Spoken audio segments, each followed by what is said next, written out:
exercise 10. So this is the last one in this set of exercises. So note that in this section we have in fact already proved indirectly, of course, that the set of rational numbers is countable. So by definition of countability, there exists such a bijection between the set of rational numbers and the set of natural numbers. But in this exercise we have been asked to find such a bijection, an actual bijection, and there is a warning from the author also that this is actually rather tricky to do. It is difficult to get this function f to be simultaneously injective, that is one to one, as well as surjective, that is onto. So let's see what we can do. So in the solution,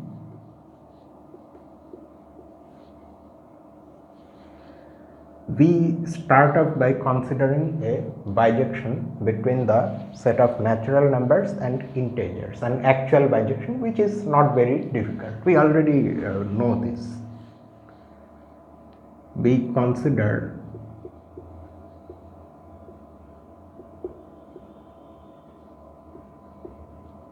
the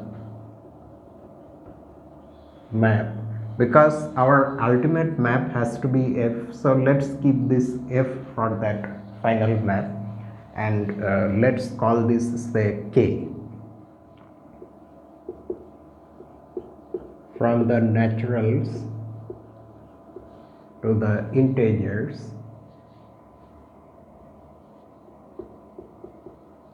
given by or defined by this formula, this rule. K of n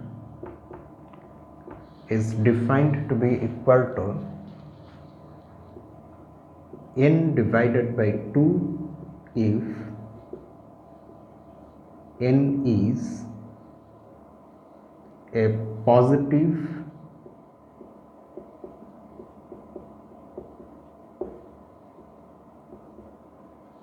even natural number, but we can write integer also.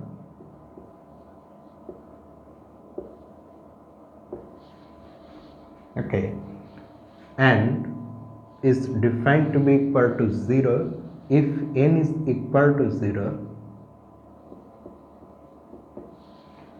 and k of n is defined to be equal to minus n plus 1 divided by 2. Otherwise,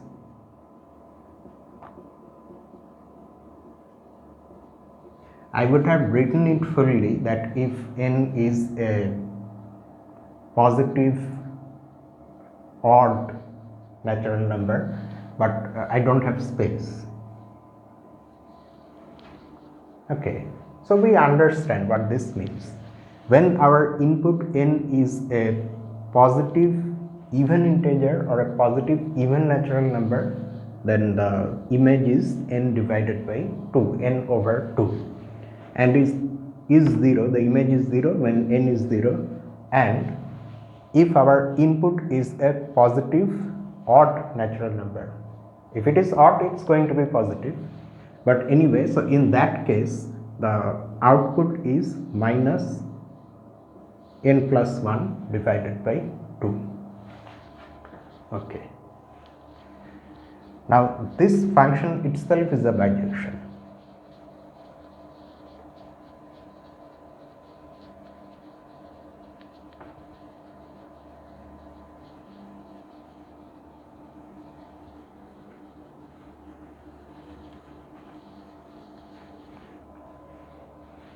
Which I am just simply going to mention, leaving the verification to you. One can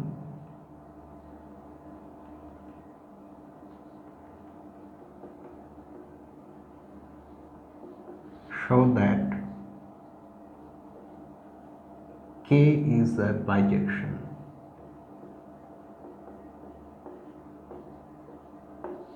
I will, however, show briefly how one can prove this. That is, you have to go through the usual process. The first thing, again, I keep on saying this again and again, and I'm going to continue to do that, that whenever you define a function, whenever you are defining a function on your own, which is not an already known standard function, you have to first of all make sure that the function is a well-defined function.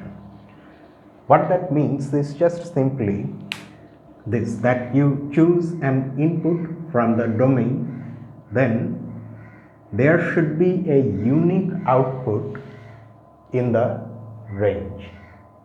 Okay, so our input is coming from the set of natural numbers. So these are, of course, the three possibilities that we can have. Either our natural number is 0 or it is positive. And when it is positive, it can either be even or odd.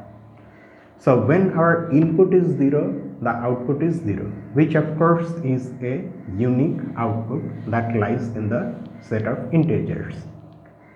And if our input is a positive even integer, then this n over 2 is an integer. It is a unique integer. And so is the case when our input is a positive odd integer.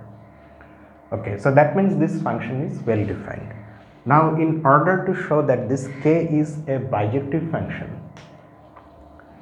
you need to go through the usual process, that is, let me show it like this. So first you try to show that k is injective. So what you do, you take two inputs such that the outputs are equal.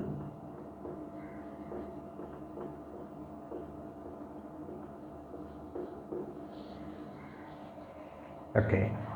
So what is our aim? Our aim now is to show that n1 is equal to n2, that is the inputs then are also equal. If we manage to show this, that means k is injective.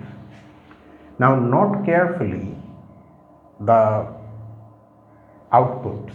Okay, I mean what type of outputs are we getting for a given input? So when our input is 0, of course the output is 0. When the input is positive and even, the output is also positive and even.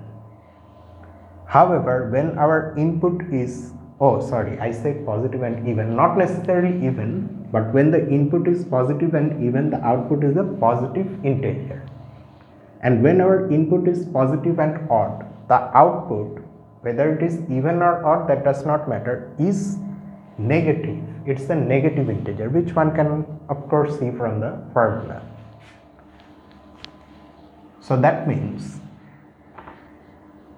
these two outputs are the same, they are equal. So either both of them are 0, or both of them are positive, or both of them are negative. When both of them are 0, then n1 and n2 both must be equal to 0, because that is the only case in which we have 0 output, and so they are equal. So that is one case. When both of these things are positive, then the outputs will be of this form. So that means this equation would then become this, from which again we get the fact that n1 and n2 are the same. And when both the outputs are negative, then using this part of the formula, we would get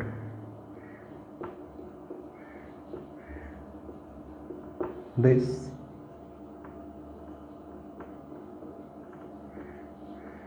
which again implies that n1 is equal to n2. So this just shows that when the outputs are equal, the inputs also have to be equal, and hence k is injective. What would you do for surjectivity? So you choose an arbitrary element in the range. So if that element is 0, choosing an element from Z, it will either be 0 or a positive integer or a negative integer. Now Keep in mind that we already know where the negative outputs lie, or from where they are coming. Just like that, we know where the positive outputs are coming from. So the 0 output is coming from 0. If our output, say, let's call that output M. If M is positive, then M can be written as 2M divided by 2, which is just K of 2M. Does it make sense? Yes, because since M is positive, 2M is a positive even integer whose K image is M. And when M is negative, then M can be written like this: minus of -1 minus 2M plus 1 divided by 2. But can we write this as K of -1 minus 2M? For this, we need -1 minus 2M to be an odd positive natural number. Is it an odd positive natural number? Let's see. So because M is less than 0, so minus 2M would be greater than 0, and if we subtract 1 from both sides, then this will be greater than -1. Have I written it correctly? Yeah. So we know that this integer, whatever it is greater than -1. But since it's an integer after all, so greater than -1 is equivalent to being greater than or equal to 0.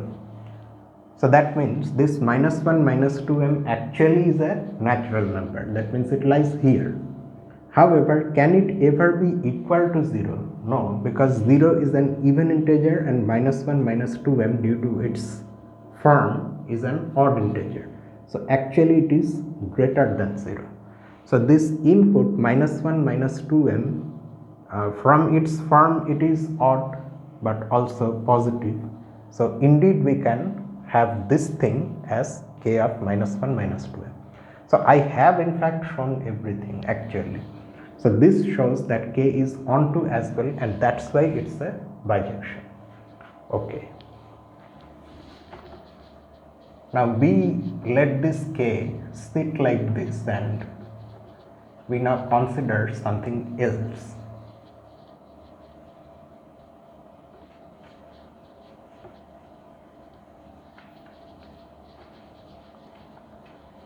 Now recall the fundamental theorem of arithmetic, which tells us that any positive integer greater than 1 has a unique prime factorization. This is a fact that we already know, or if you want to rigorously refer to this fact from somewhere, you can write like this. Let me write formally: let N be a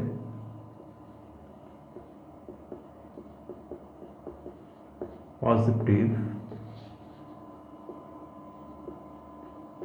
integer. It follows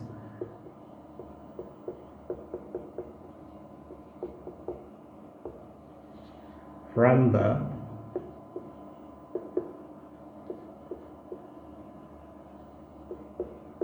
corollary to theorem 3.2. Within brackets I write Barton.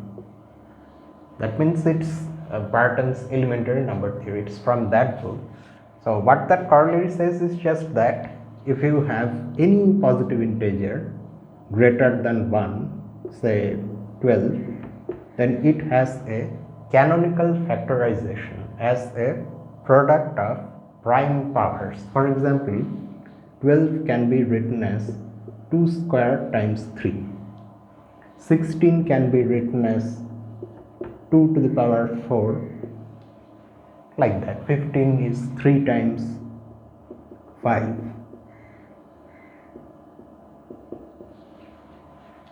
So all positive integers have factorizations like this as products of prime, and that factorization is unique. If the orders in which the primes are written, that is not taken into account, then the factorization is unique. So it is that fact that this corollary states. It follows from corollary from the corollary to this theorem that okay, so now we are going to write something for n, because n is now a positive integer. P1 to the power m1 times P2 to the power m2 times P3 to the power m3. For the sake of showing how the sequence is going, I have written one more factor. And now we need to clarify what these things are, where Pi, I varying from 1 to infinity, is the sequence of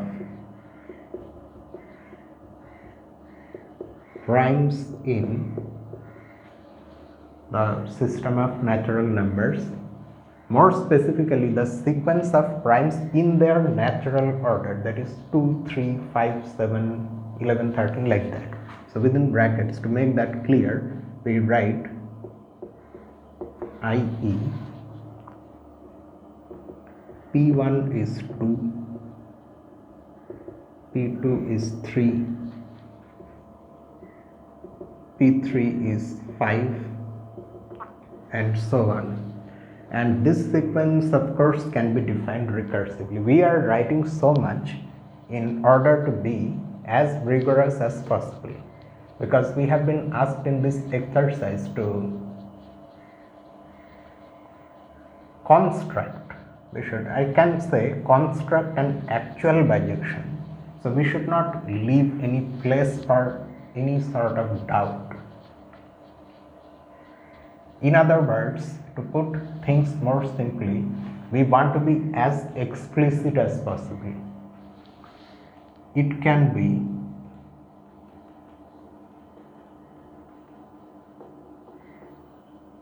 defined recursively. Okay, so where we have said what these PIs are, and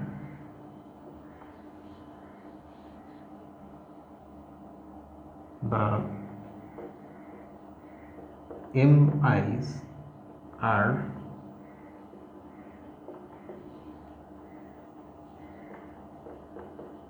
non-negative integers such that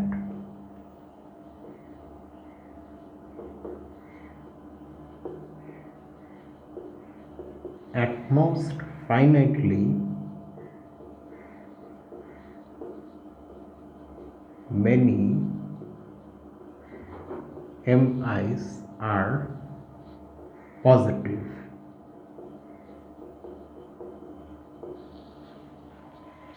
Okay, so there are a number of things I should now explain. Note that the corollary to this theorem in fact tells us that each positive integer greater than 1 has a canonical factorization. But here I am just simply assuming n to be a positive integer. N can be 1 also. What will happen in that case? In that case, all these exponents will be 0. That is one thing. And of course, the expression for 1 in this form, where all the exponents are 0, is unique, just like the other expression for the other greater than 1 positive integers, they are unique, this one is also unique. Okay, so that is one thing. Another thing you can notice is that I have not written any last term or anything. So instead I am considering this as an infinite product. It may seem strange, but in order to be simple I am actually doing this. Otherwise you would have to say that this factorization ends somewhere. To make up for this, to make this meaningful, I have included this part where at most finitely many mi's are positive. In fact, in any such expression of a positive integer as a product of prime powers, I am actually including all the primes, of which there are infinitely many. We know already from number theory that there are infinitely many primes. So all primes are available here. However, the exponents can, at most finitely many of them can be positive, the others are 0.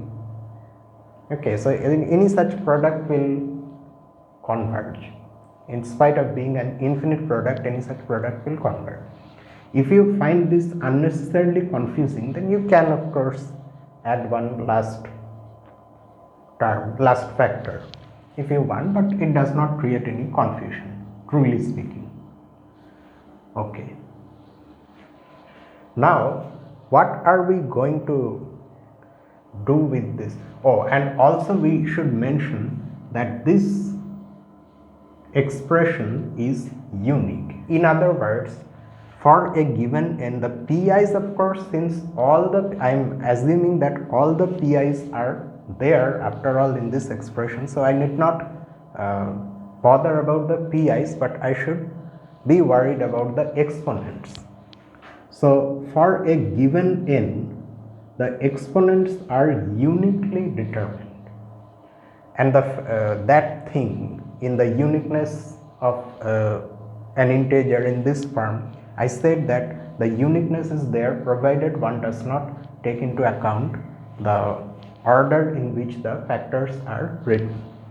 In order to fix that, in order to fix a particular order, I have used the sequence of primes in their natural order. So when I write such a factorization, I am going to consider the power of p1 first and then the power of p2. p1 of course is 2, p2 is 3, and so on.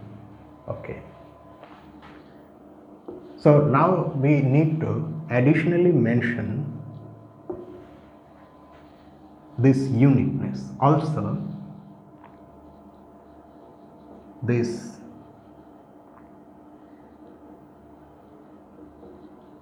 expression for n, you understand that this expression is unique. Okay. Now suddenly why prime factorization? Let us see. Using this, we are now going to define another function.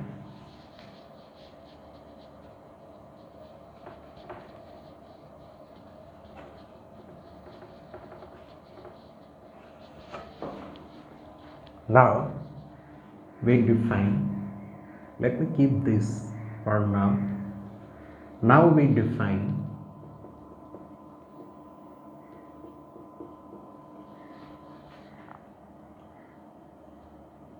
the function g from the set of all positive integers. That means from the set of natural numbers I am removing 0 to the set of positive rational numbers by this formula. G of n is defined to be equal to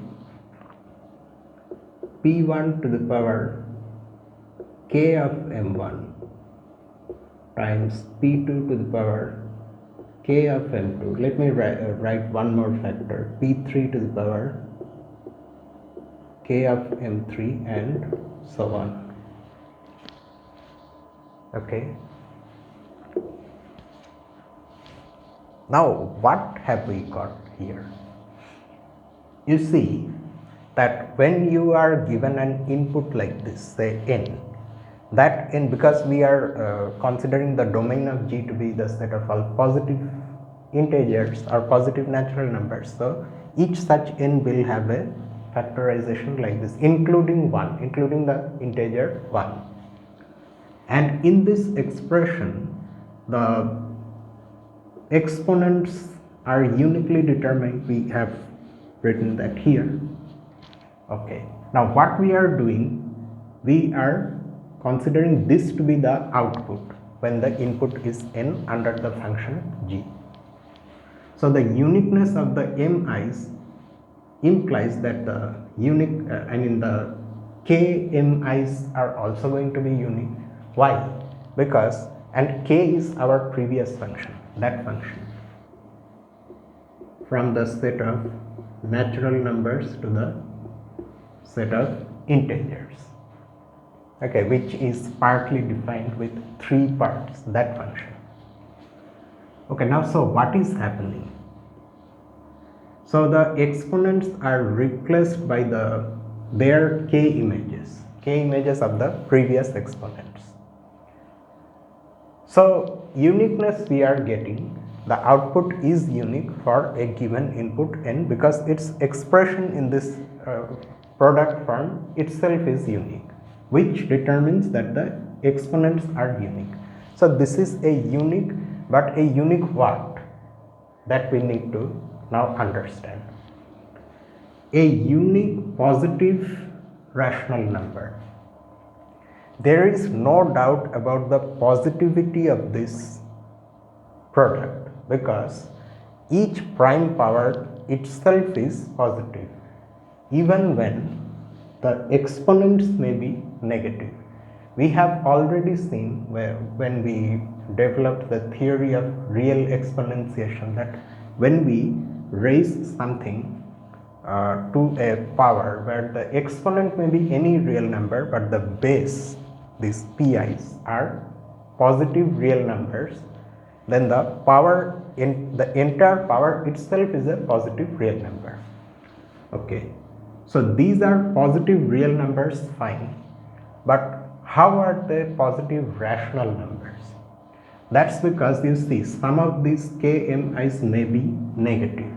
So what I'm trying to say is this: say you have, for example, here p1 to the power minus 2. Maybe this m1 is such an integer, maybe it's an odd positive integer, so that k of m1 is say minus 2. Then this will come in the denominator. In the numerator you have something. So some of these pi's may come in the denominator. Okay.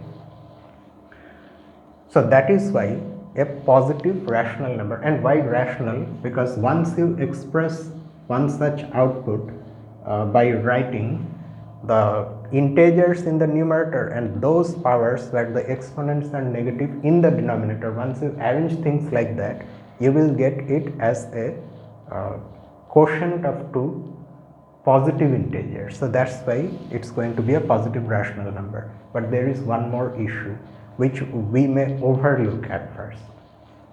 It's very easy to forget about that. Keep in mind that just like we are expressing the original n as an infinite product of such prime powers, where of course only finitely many are there that make any difference, is it the same thing here? If not, then there is a problem. We may not have a convergent product, but luckily we have that here, because you see, how are we getting non-zero exponents here in the output? Non-zero outputs are given by k only for non-zero natural numbers. only the zero natural number gives the zero output. Positive even natural numbers give us positive integer outputs. Positive odd natural numbers give us negative integer outputs. So, because here we have only finitely many positive mi's, so only finitely many positive kmi's only, or only finitely many non-zero kmi's will be present among these exponents. So that is why there is no question of convergence or non-convergence rather of this output. Okay, so that just simply tells us this much discussion has just simply shown us that the output is a positive rational number and it's unique. That is, our G is well defined. But G is not just well defined, G actually is a bijection. And that's what now we are going to claim.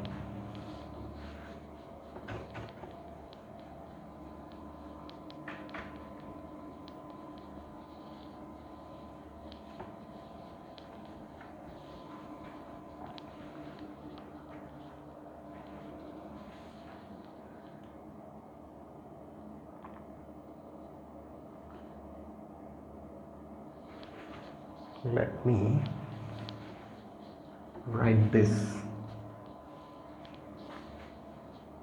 clearly. G is well defined.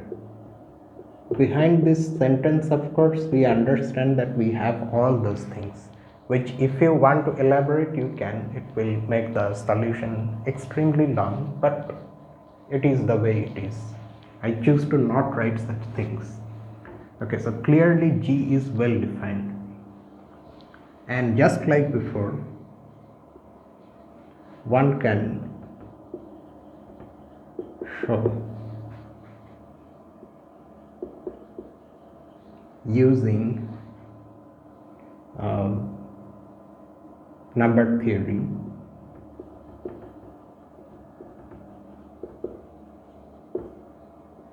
and the fact that K is a bijection, which we claimed previously,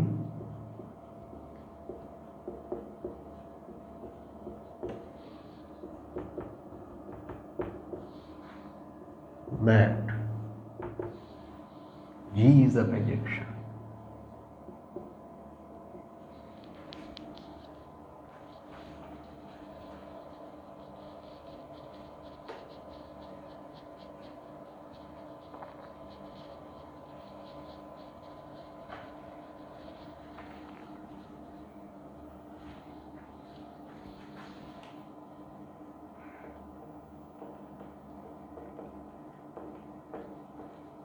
Okay, but just like before, although I am leaving the verification of this claim to you that G is a bijection, but we are going to discuss not systematically why G is a bijection. We have already seen that G is well defined. Now say we want to show that G is injective, G is 1 to 1. So just like before, you take two inputs, two positive natural numbers such that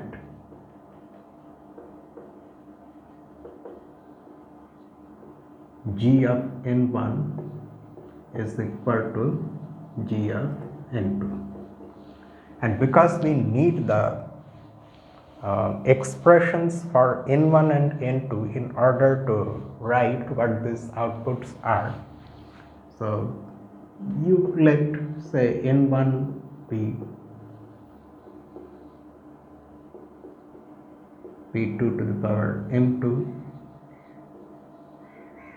p3 to the power m3, and so on, with all the provisions that finitely many mi's are positive, all those things, and n2 is say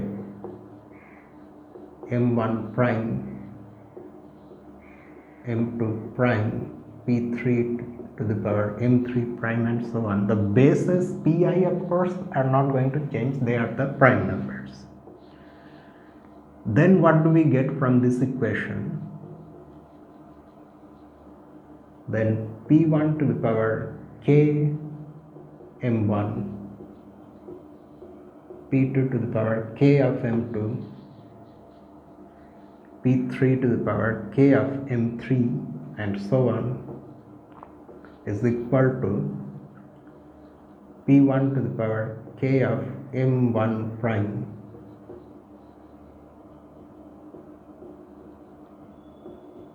m2 prime m3 prime, and so on.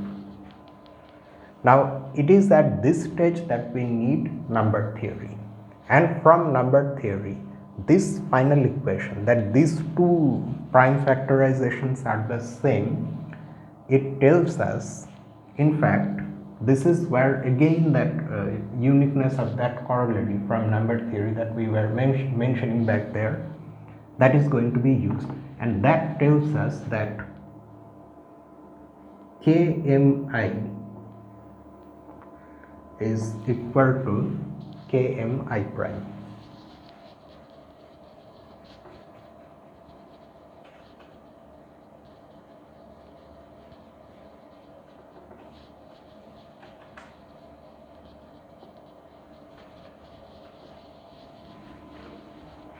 kmi is equal to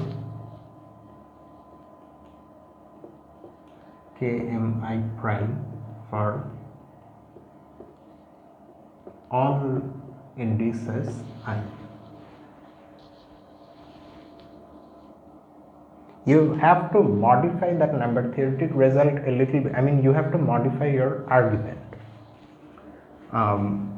The argument of course is, it's just simply number theoretic in nature. For example, if you do not have p1 on the right side, you may ask me what is that? I can clearly see that p1 is there on the right side, but this exponent may be 0, so this power may actually not be there. It may just simply be 1. However, if at the same time you have p1 on the left side, then there is a problem. Why? Because the left side is an integer divisible by p1 then, whereas the right side is not. Why not? Because the other primes or the other prime powers are relatively prime to p1. So none of them is divisible by p1. So the right side is not divisible by p1, whereas the left side in that case would be divisible by p1. That would be a contradiction. So p1 must be available here. If it is available here, and vice versa also. If it is available here, then it is available here. And what does this availability mean? It means that the exponents are non-zero. They are non-zero integers. And then of course, using some other such number theoretic arguments, you will be able to conclude that the exponents must actually be the same. But then you use the fact that k itself is a bijection and hence injective 1 to 1. So this implies mi is equal to mi prime for all I greater than or equal to 1, since k is injective.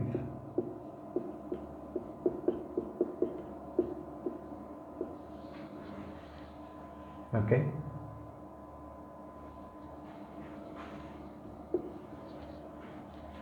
So what does this tell us now? It tells us that n1, because the exponents, corresponding exponents are equal, so the products of these prime powers are also equal, is equal to p1 to the power m1 prime p2 to the power m2 prime p3 to the power m3 prime, and that is n2. So we have managed to show that the inputs are equal and the outputs are equal, and that's why G is 1-to-1 or injective. Okay. Why is G surjective? Now you can almost guess that surjectivity of G would come from the fact that K is surjective. So for that, what you are going to do is this. So you are going to take any positive rational number, right? Say you take a positive rational number Q, because that is our range. If you want, you can mention somewhere, where we define this G, that Q plus denotes the set of positive rational numbers. Okay. Then Q has a unique representation. Because it is a rational number, it's going to be a quotient of two integers by definition of rational numbers. We can choose those two integers to be positive. Of course, you can choose both of them to be negative, but that's not what we want. So say m divided by n, and you already know again from number theory that we can choose this m and n to be relatively prime. That is, their greatest common divisor is 1. Once you impose this restriction, then for a given Q, m and n would be unique. Because, for example, you have say Q equal to 2. Now you can write 2 as a 2, of course itself is an integer, but it's a rational number also. You can of course write 2 in several, in fact infinitely many different ways, as m divided by n. For example, 4 divided by 2, 12 divided by 6, and so on. However, among all those ways, there is precisely one way in which the numerator and denominator are co-prime, that is, they are relatively prime, and that unique way is 2 divided by 1. So we are talking about such a representation. Okay. Now these m and n themselves are positive integers, so each one of them will have one such expression, one such factorization of the product of primes.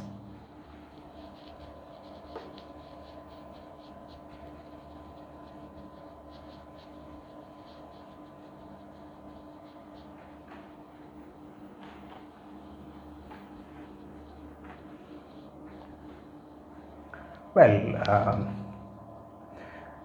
okay, now that I think of it, do we really need relative primality here? But anyway, let's just move with this, whatever we have taken. So say m is equal to p1 to the power k1, p2 to the power k2, and so on, and say n is equal to p1 to the power say l1, p2 to the power l2, etc. So our Q, that is m over n, is going to be, once you do the division and everything, this really is not needed. Now I have understood. We don't really need relative primality here. You can work with, for example, 4 divided by 2 also. If they are not relatively prime, then in the prime factorization of 4 we have 2, and in the prime factorization of 2 also we have 2, but once you do the division, things will get adjusted. So ultimately, after doing that division and after taking all the same prime powers, that is where the base primes are the same, together, you get something like this. Say alpha 1, alpha 2, and so on, where due to this division you may get negative exponents, okay, but these exponents are after all integers, and because our k function is a bijection and hence surjective, that is onto each of these alpha i's is an output under k for some natural number, that is our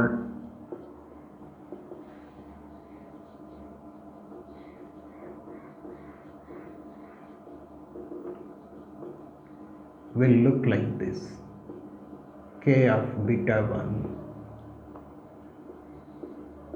k of beta 2, and so on. And that is why this now you can see that this is definitely an output under the function g. Output for corresponding to which input? This input.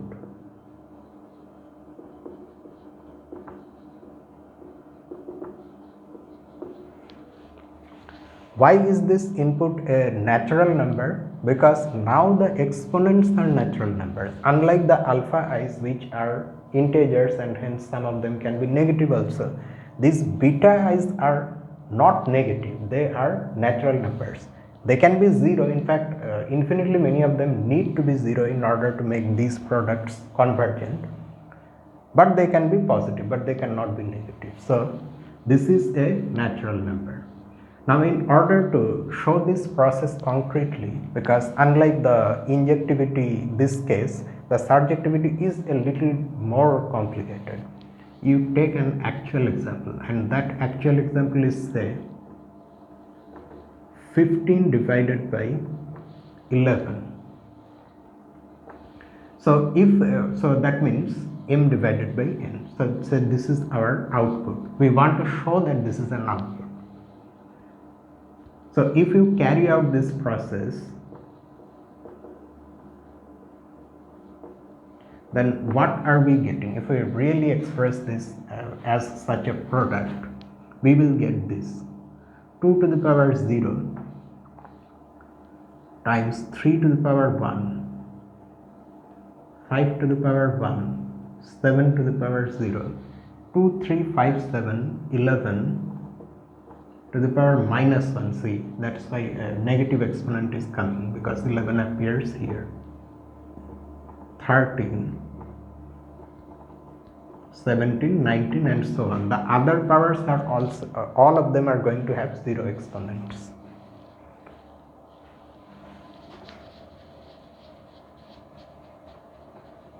And now because we want to show what the function k is going to actually do to this, let us also see what k does.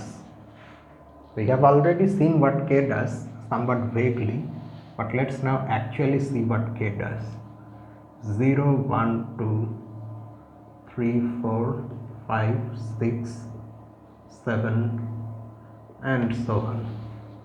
Okay, so what was our function k? K was a function from the set of natural numbers to the integers. K of 0 is 0, k of n is n divided by 2 when n is even. You have to understand that, you cannot write everything again. And when n is even at positive, then this, and when n is odd, it is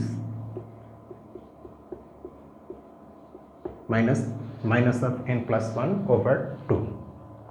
Okay, so let us start writing the outputs. K of 0 is 0. What is k of 1? Because 1 is odd and positive. 1 plus 1, that means 2 divided by 2, so minus 1. k of 2 is even, so 2 divided by 2 is 1. K of 3 plus 1 is 4 over 2 is 2, so minus 2. 4 divided by 2 plus 2. 5 plus 1 is 6. 6 by 2 is 3 minus 3. 6 divided by 2 3. 7 plus 1 is 8. 8 divided by 2 is 4, that means minus 4 and 4, so this way it will go. And from this you can see how, in what pattern the outputs are appearing. So this is our K.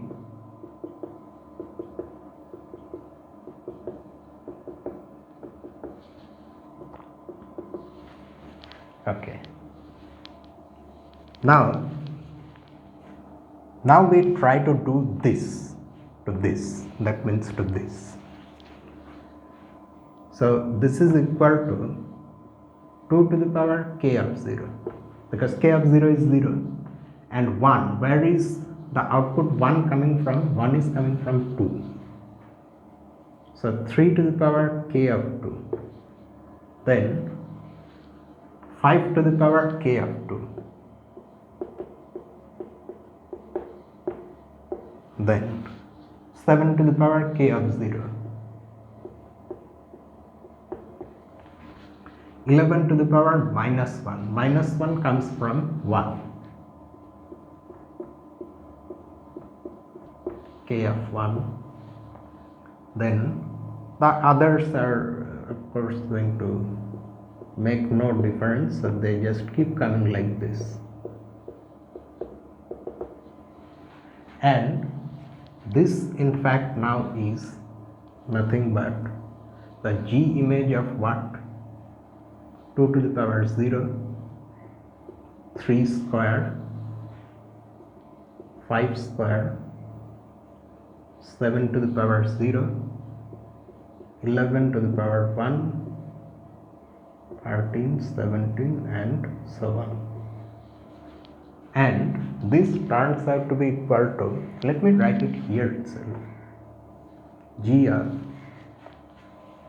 although it's an infinite product, but ultimately it's just 9 times 25 times 11, which is I have the calculation here with me, 2475.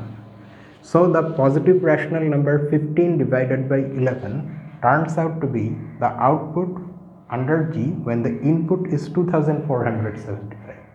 So just like that, any positive rational number is an output. So that is why our G is on 2 as well. So one can in fact really show like this that G is both 1 to 1 and on 2. So it's a bijection. But where are we going with all these things? Now we will understand. So far we have defined 2 bijections. One of them is K from N to Z and another one is G from the set of positive integers into the set of positive rational numbers. Hence, the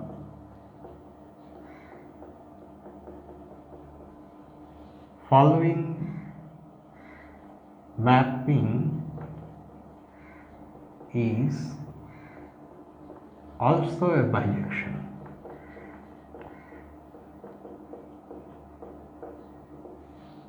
And the map is H from the set of integers into the set of rational numbers, and it's given by this rule.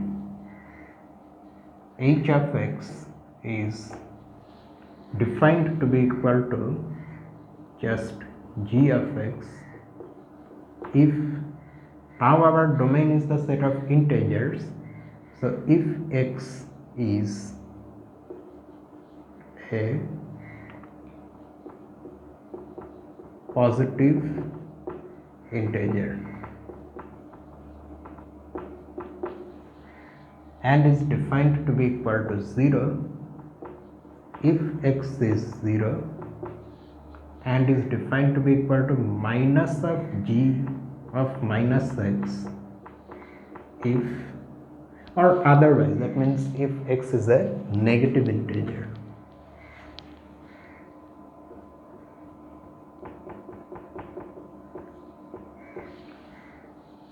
So now we have got a bijection between the, it's the set of rational numbers into the set of rational numbers. And in showing that this is a bijection, one has to use that G is a bijection. And to show you roughly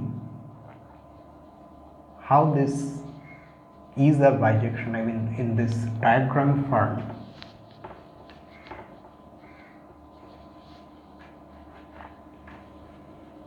so what does G do? G maps the positive integers into the positive rational numbers in a bijective manner. So we can use this fact cleverly to set up a bijection between the integers and the rational numbers by handling the negative part using the positive part. That's what we have done.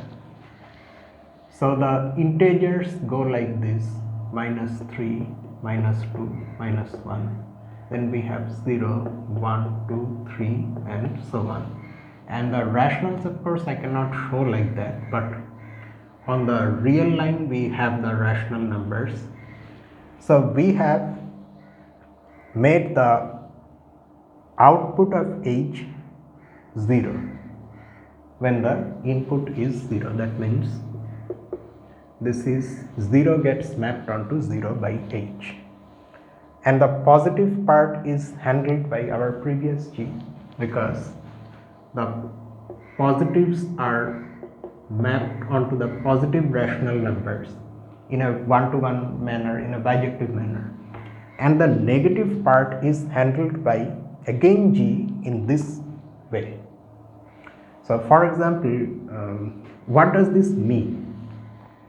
Say your x is -12, say.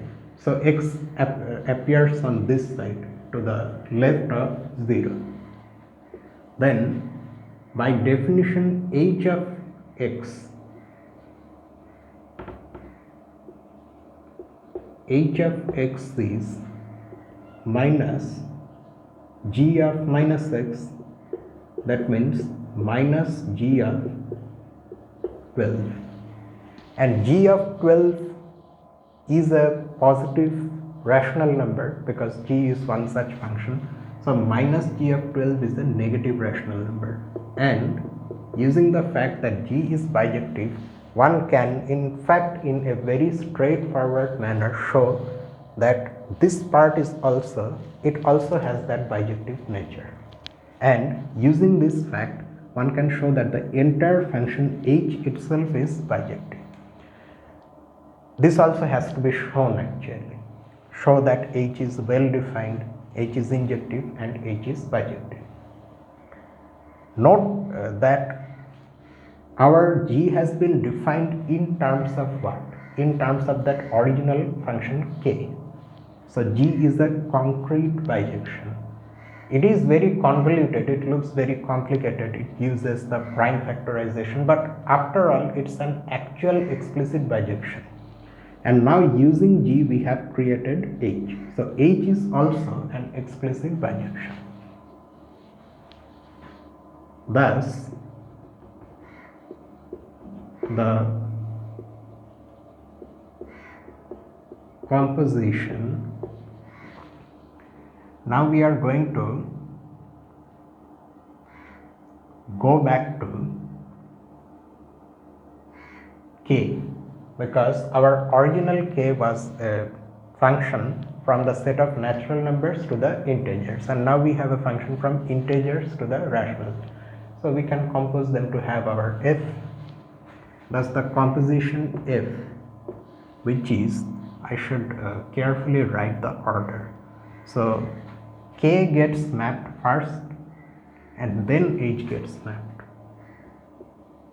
H composition k.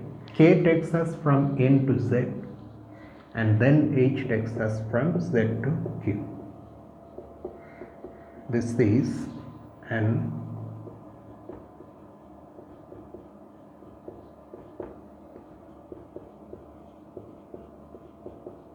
explicit bijection. So that's how we have an explicit bijection.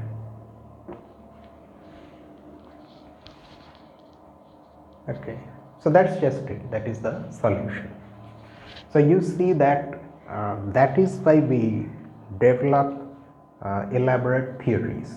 What the theory does is that the task of showing that Q is rational, it does that indirectly in steps, and the individual steps themselves are not this complicated.